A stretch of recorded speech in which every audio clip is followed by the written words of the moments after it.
We'll go ahead and get started. First question, Adam Spolin. Hey, Stephen. Eric told us that he was going to be coming off the bench against Oklahoma City. Do you see this as kind of the long-term fix? And what was the reasoning to go with that, and who will start? Yeah, I guess for him, it has to be something consistent, right? Like it can't be game to game, whether he's starting or coming off the bench. Players play their best when they know kind of what's coming. So we talked about it, and I want him to be comfortable on the floor. I want him to get his shot attempts. I want him to be a primary scorer. And I felt that with the first group, it's a little bit harder for him to be that. So we talked about it, and I was good kind of going either way with how he felt because he's a veteran and he deserves that conversation. And we both came to the conclusion that him coming off the bench would be a good thing. As far as who's starting, I'm still kind of working through it. House has been the guy for the last few days, and that's who it most likely will be, but I reserve the right to change that if necessary. But I like House because he can guard the best player on the other team. He's a spacer. He kind of can live off what James, John, Seawood do, and then having Eric's veteran scoring, defending punch off the bench in a more featured role kind of makes sense to me. Mark Berman. So Stephen, can you run through your other starters beyond Danuel? Maybe James. Who are your starters for tomorrow night or for Wednesday night? It would be John, James, Danuel, Tuck, and Seawood. What is a luxury for a head coach to have a guy like Eric Gordon who can come off the bench and he's okay with it? I mean, it's huge for me to have a guy who is established in the league and has done it before. You know, he's had success coming off the bench. He's had success as a starter. The reason that he's coming off the bench, at least in these initial kind of conversations, is because he's so good. And for him to have the character to accept that role and roll with it, it means a lot to me. Jonathan Fagan. You obviously didn't get as much time as you would have liked to have everybody in for a full training camp and preseason games. Where do you feel like this team is in terms of the process of making up for that lost time? We're getting there. We're not there. We still have a ways to go. We've been spending a lot of time scrimmaging, which is good, just so guys can get their game legs and get their bodies right and feel comfortable playing with each other and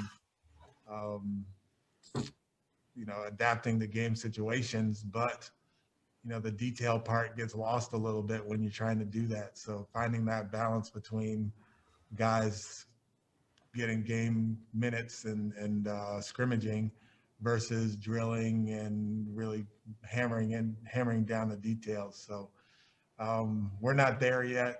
I wouldn't think that there are very many teams that are there yet. Maybe the teams that have been together for a long time, but since this group hasn't been together for a very long time, I wouldn't say we're behind, but we're definitely not where we want to be. Where's James in that process relative in terms of being sharp and in shape relative to his standard?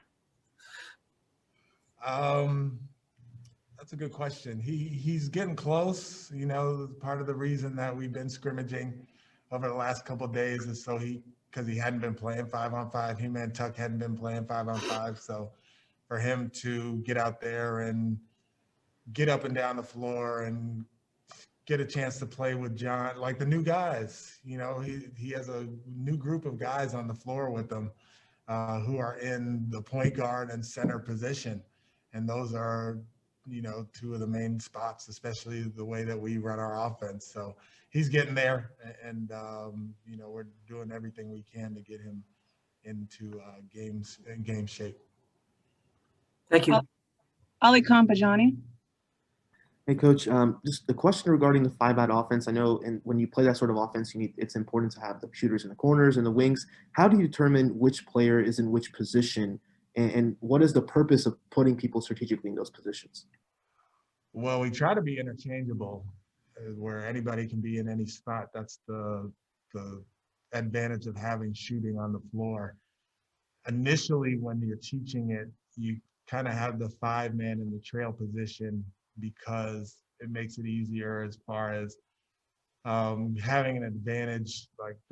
When you have a smaller guy at the top of the floor, there's more switching involved and more thought that has to kind of go into it, as well as reaction. So having a 5-man at the top of the floor gives you less switching, more ability to draw a second defender, more ability to put pressure on the paint with rolls or drives and that sort of thing. But overall, you want to be interchangeable. And at some point, we will be more interchangeable than we are right now. But to do the initial teaching of Fiveout, it's important that everybody kind of gets their spots. And then from there, they learn the other spots and will be more interchangeable and not necessarily have the 5-man at the top of the floor. He can be in the corners where it's uncomfortable help for his defender, or on the wings where there's cutting and offensive rebounding opportunities.